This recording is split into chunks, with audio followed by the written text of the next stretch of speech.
성경 봉독 호세아 2장 14절에서 3장 5절까지입니다. 구약 1257쪽 정도였습니다.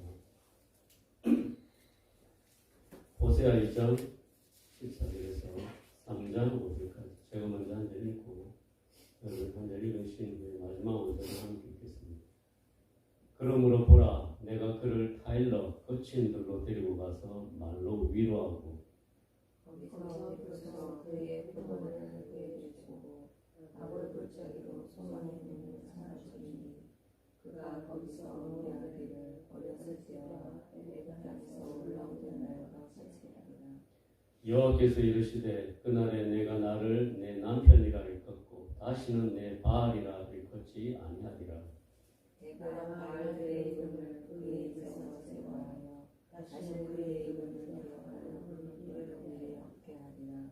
그날에는 내가 그들을 위하여 들짐승과 공중의 새와 땅의 곤충과 더불어 언약을 맺으며 또 이 땅에서 활과 칼을 꺾어 전쟁을 없이 하고 그들로 평안히 눕게 하리라.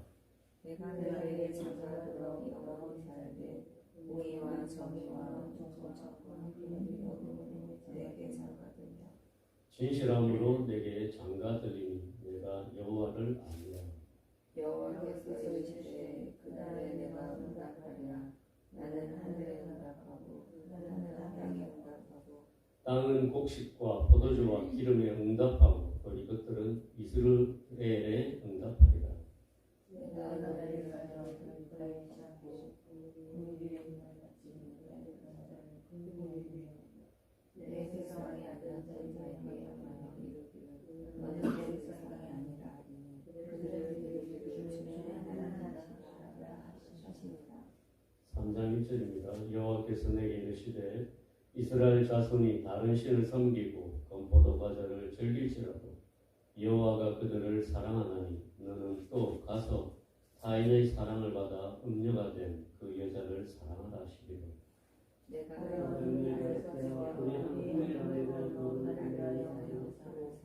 그에게 이르기를 너는 많은 날 동안 나와 함께 지내고 음행하지 말며 다른 남자를 따르지 말라. 나는 내게 그리하리라 하였노라.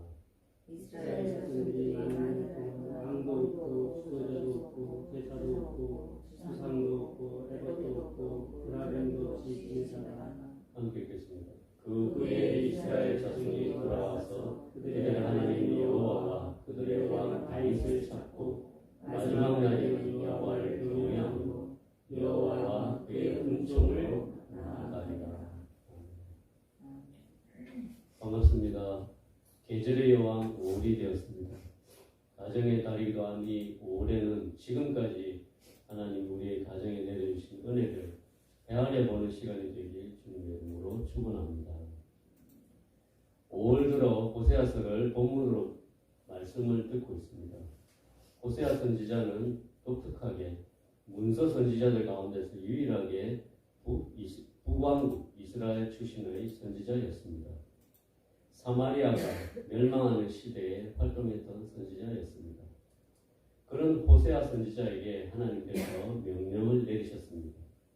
너는 가서 음란한 여자를 맞이하여 음란한 자식들을 낳아라. 이 나라가 여호와를 떠나 크게 음란함이니라. 하나님께서 호세아에게 처음 내린 지시는 혼인하라는 것이었습니다. 그것도 음란한 여자와 결혼하라는 것이었습니다. 그 당시 음란한 여인은 가나안 우상을 섬기던 신전 창기를 가리키는 말이었습니다. 호세아가 아니더라도 이 세상 어떤 남자가 남의 남자와 방탕하게 놀아난 여자와 결혼하고 싶겠습니까? 그런 여자와 결혼하는 호세아의 심정은 비참했을 겁니다. 요즘 제가 즐겨보는 프로그램 중에 나는 솔로라는 프로가 있습니다. 이 프로그램에 나오는 출연자들은 대체로 평생의 관리자를 찾으려고 용기를 내 출연하는 사람들입니다. 그들은 진지한 마음으로 상대방의 마음을 알기 위해 잠도 자지 않고 주어진 시간 동안 자신과 어울리는 상대를 찾기 위해 최선을 다합니다. 5박 6일 동안 선남, 선녀들은 서로의 마음이 엇갈리고 또 두려워하고 낙심하고 기뻐합니다. 그들이 그런 큰 용기를 내고 그런 짧은 기간 동안 최선을 다하는 이유는 단 한 가지입니다. 좋은 짝을 찾아 행복하길 바라는 것입니다. 호세아도 분명 좋은 여자를 만나 결혼하고 싶었을 겁니다. 하지만 그가 만난 여자는 순결하지 않은 여자였습니다. 그런데 하나님의 뜻에 복종해서 부부의 연을 맺고 살아갑니다. 아이도 낳습니다. 그런데 오늘 본문 3장 1절에서 5절을 보시면 호세아와 결혼한 여자가 불륜을 저지르고 다른 남자와 눈이 맞아 살림을 차리고 사는 이야기가 나옵니다. 그런데 하나님께서 호세아에게 그런 여자를 위해서 돈까지 내고 다시 데려와 처음에 맺었던 결혼 서약을 지키며 살라고 하셨습니다. 음란한 여인과의 결혼, 거기다 바람을 피운 아내를 다시 용서한 후 결혼 생활을 이어가라고 하신 하나님께서는 정말 상식적으로 말도 안 되는 요구를 호세아에게 하신 것입니다. 결혼을 만드신 분이시고 결혼을 누구보다 신성하게 여기시는 분이신 하나님께서 호세아에게 요구하신 결혼과 결혼 생활은 너무도 우리의 이성으로는 이해가 안 되고 용납도 안 되는 것이었습니다. 하지만 이 호세아서의 말씀을 자세히 보면 하나님의 마음이 비칩니다. 이 아침에 호세아를 통해 비친 하나님의 마음을 들여다보길 원합니다. 먼저 14절부터 20절에서는 부부 관계로서의 하나님과 우리의 관계를 들여다볼 수 있습니다. 그리고 21절부터 23절까지는 왕과 백성의 관계로서의 하나님과 우리의 관계를 들여다볼 수 있습니다. 먼저 부부 관계로서의 하나님과 우리의 관계를 살펴보겠습니다.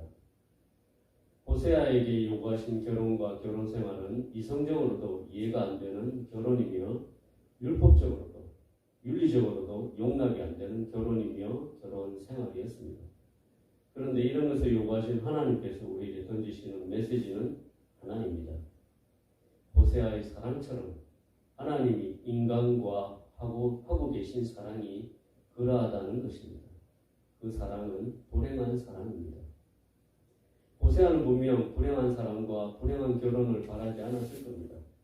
아니, 이 세상 모든 남자도 그러합니다. 모든 남자가 정상적인 사랑을 하고 싶고 정상적인 결혼 생활을 바라는 것처럼 하나님도 우리와 동일한 마음이지 않겠습니까? 하나님께서도 인간과 정상적인 사랑을 하고 싶으시고 정상적인 관계를 맺고 싶어 하십니다. 그런데 인간은 음란한 여인처럼 순결하지 않았습니다. 그리고 언약을 지키지 않았습니다. 호세아가 비정상이 아니라 호세아가 결혼한 여인이 비정상이었습니다. 하나님이 비정상이 아니라 우리가 비정상인 것입니다. 호세아가 결혼한 여인은 결혼 상대로서 심각한 결격 사유가 있는 여자였습니다. 그녀는 음란한 여인이었고 거기다가 끝까지 그 성품을 고치지 않고 결혼 후에는 바람까지 피운 아내였습니다. 그런데도 호세아는 그런 여인과 결혼했고 그런 아내와 살게 되었습니다. 이 호세아처럼 하나님도 그런 사랑을 하고 계신 것을 호세아 선지자를 통해 말씀하고 싶으셨던 것 같습니다. 하나님께서는 우리에게 진실한 신랑처럼 다가오셨고 우리를 신부처럼 맞이하시고 우리와 더불어 언약을 맺으셨습니다. 우리를 하나님의 형상을 담게 만드시고 우리를 이끌어 에덴 동산으로 이끌어 가셔서 그곳에서 우리와 인격적인 교제의 삶을 영원히 살길 바라셨습니다. 영원히 서로를 사랑하겠다는 결혼의 언약처럼 서약하시고 그 서약을 지키며 신실한 관계를 이어가고 싶으셨습니다. 하지만 우리는 하나님과의 언약을 너무도 쉽게 깨뜨리고 짓밟아 버렸습니다. 그 결과 하나님의 첫사랑은 부정한 사랑이 되었고 하나님의 결혼 생활은 물거품이 되었습니다. 우리를 향한 하나님의 사랑과 하나님이 바라셨던 우리와의 관계는 이처럼 호세아의 사랑과 결혼 생활과 너무도 닮아 있습니다. 부정한 여인을 만나 불행했던 호세아처럼 하나님께서도 똑같이 불행한 관계를 우리와 맺게 되신 것입니다. 두 번째로 왕과 백성 관계로서의 하나님과 우리의 관계를 살펴보겠습니다. 아브라함을 통해 이스라엘을 부르신 하나님은 신실한 모습으로 다가오신 하나님이셨습니다. 이스라엘의 왕으로서 이스라엘을 백성으로 삼으시고 그들과 언약을 맺고 영원히 왕과 백성으로 살고 싶어 하셨습니다. 하지만 이스라엘은 얼마나 많이 하나님과의 언약을 짓밟았는지 모릅니다. 그들은 하나님을 왕으로 인정하려고 하지 않았습니다. 사무엘서 8장에 보시면 하나님의 한탄이 나옵니다. 우리에게 왕을 주어 우리를 다스리게 하라 했을 때에 사무엘이 그것을 기뻐하지 아니하여 여호와께 기도하며 여호와께서 사무엘에게 이르시되 백성이 내게 한 말을 다 들으라. 이는 그들이 너를 버림이 아니요 나를 버려 자기들이 왕이 되지 못하게 함이니라. 내가 그들을 애굽에서 인도하여 낸 날부터 오늘까지 그들이 모든 행사로 나를 버리고 다른 신들을 섬김같이 내게도 그리하는도다. 하나님께서 말 그대로 자기 백성에게 왕따를 당하는 왕이 되셨습니다. 자식에게 권위를 인정받지 못하는 부모의 심정을 생각해 보시기 바랍니다. 학생에게 교사로서 인정받지 못하는 교사의 마음은 어떠하겠습니까? 분명 왕이신데 백성으로부터 존경도 받지 못하고 권위도 부정당하는 왕이 되셨습니다. 이런 왕은 불행한 왕입니다. 어떤 남자가 불의한 여인을 만나 불행해진 것처럼 어떤 지도자가 불의한 백성을 만나 불행해진 것처럼 하나님도 그러하십니다. 그런데 놀라운 것은 하나님께서 이런 인간의 부정하고 불의한 모습을 보시면서도 호세아 선지자를 통해 우리를 포기하지 않고 있음을 계시로 보여주셨습니다. 14절에 보시면 우리를 거친들로 데리고 가신다고 하셨습니다. 거친들, 즉 광야로 가야 하나님만이 우리의 위로와 소망이 되심을 깨달을 수 있기 때문입니다. 그리스도인의 삶에도 고난은 있습니다. 하지만 이를 통해 하나님께 더욱 가까이 다가갈 수 있습니다. 14절에 말로 위로한다는 것은 말씀의 위로를 말합니다. 15절에 그의 포도원을 그에게 주고는 하나님께서 우리의 필요를 공급하신다는 말씀입니다. 악을 골짜기로 소망의 문을 삼아 주리라는 말씀은 죽음의 골짜기 같은 삶을 살더라도 우리에게 삶의 희망을 주시겠다는 말씀입니다. 어렸을 때와 애굽 땅에서 올라오던 날과 같이 거기서 응대한다는 것은 하나님과의 소통이 회복된다는 것입니다. 기도가 회복되는 것입니다. 16절에는 내가 나를 내 남편이라 일컫는다는 것은 다시 부부 관계가 회복된다는 말입니다. 첫사랑이 회복되는 것입니다. 18절에서 20절까지는 영원한 사랑, 공의와 정의가 있는 사랑, 은총과 긍휼이 있는 사랑, 진실한 사랑의 관계가 회복될 것을 예언하고 계십니다. 그리고 21절에서 23절까지에서는 온 땅과 만물의 주인이신 하나님께서 이스라엘을 위해 곡식과 포도주와 기름을 풍성히 공급하실 것이라고 하셨습니다. 그리고 비를 내려 땅을 기름지게 하시고 열매를 맺게 하십니다. 아무 자격 없는 백성을 하나님이 긍휼히 여겨 내 백성으로 삼아주신다고 하십니다. 이처럼 하나님께서는 부부로서 왕과 백성으로서 우리에게 희망의 메시지를 전달하고 계십니다. 결국 하나님께서는 오늘 본문에서 두 가지 말씀을 하시며 우리에게 메시지를 주십니다. 20절에 내게 장가 들리니 내가 여호와를 알리라 라는 말씀입니다. 여호와를 알리라는 히브리어로 성적으로 친밀한 관계를 말합니다. 이는 부부 관계를 말하는 것입니다. 하나님께서는 부부 관계처럼 하나님과 우리의 개인적인 관계가 회복되고 그 관계가 성장하고 성숙해질 날이 올 것이라고 희망의 말씀을 하신 것입니다. 23절 중간쯤에 그들은 이르기를 주는 내 하나님이시라 라는 말씀입니다. 이 말씀은 하나님과의 공동체적 관계의 회복과 부흥을 말합니다. 하나님께서는 비록 불행한 사랑을 하고 계시지만 또한 불행한 왕이시지만 호세아 선지자를 통해 우리에게 희망의 메시지를 보내주셨습니다. 오늘 말씀을 정리해 보겠습니다. 남편을 저버리고 부정을 저지른 여자는 사형에 처해졌습니다. 그런 여자와 결혼하고 결혼 생활을 유지하라고 하신 하나님은 호세아를 통해 하나님의 고통스러운 심정을 우리에게 전달하신 것입니다. 아마 호세아는 한 여자와 결혼하는 한 남자의 입장에서 하나님의 마음을 헤아릴 수 있었을 겁니다. 결국 호세아의 결혼은 이스라엘이 어떤 죄를 범해 왔는가를 상징하는 것이었습니다. 이렇게 죽어 마땅하고 부정한 우리를 예수 그리스도의 보배로운 피로 씻어주시고 다시 새 언약을 주신 하나님의 은혜를 우리가 여전히 모른다면 하나님은 여전히 불행한 사랑을 하고 계신 것입니다.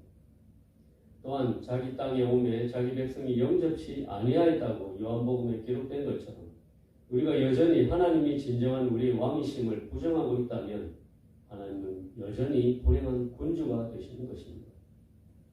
비록 우리가 예수 그리스도를 믿고 하나님의 백성이 된 사람이더라도 우리가 친밀한 부부처럼 하나님과 개인적인 관계가 친밀하지 않다면 그 관계를 회복하고 그 관계를 성장시키고 성숙한 단계로 나가야 하지 않겠습니까? 또한 공동체적으로도 하나님의 거룩한 백성이 된 우리 모든 성도들은 하나님을 우리의 왕이요 주로 모시고 왕의 주권에 순종하는 교회의 공동체가 되어야 하지 않겠습니까? 오늘 말씀에서 하나님께서는 그날이라고 여러 번 말씀하시며 희망의 메시지를 우리에게 들려주셨습니다. 이런 주님의 희망찬 말씀을 믿고 각 개인이 주님과 인격적이고 친밀하고 사랑으로 충만한 관계를 맺으며 또한 주님의 주권을 인정하고 서로 연합을 이루는 교회의 공동체가 되길 주님의 이름으로 축원드립니다. 함께 기도하시겠습니다. 하나님 아버지, 죽어 마땅한 신부였던 저희를 사랑으로 품어주시고 용납하시고 끝까지 희망의 말씀을 들려주시니 감사합니다. 우리를 향한 주님의 사랑이 불행한 사랑이 되지 않도록 저희가 노력하겠습니다. 주님의 사랑을 더욱 알아가며 주님과 동행하며 살아가는 저희가 되길 소원합니다. 주님의 주권을 인정하며 주님의 거룩한 백성이 되어 이 땅에서 아름다운 교회 공동체를 만들어 나가길 소원합니다. 성령께서 우리의 마음에 주님을 향한 사랑과 왕 되신 하나님을 향한 충성심을 부어 주시옵소서. 예수님의 귀하신 이름으로 기도드렸습니다.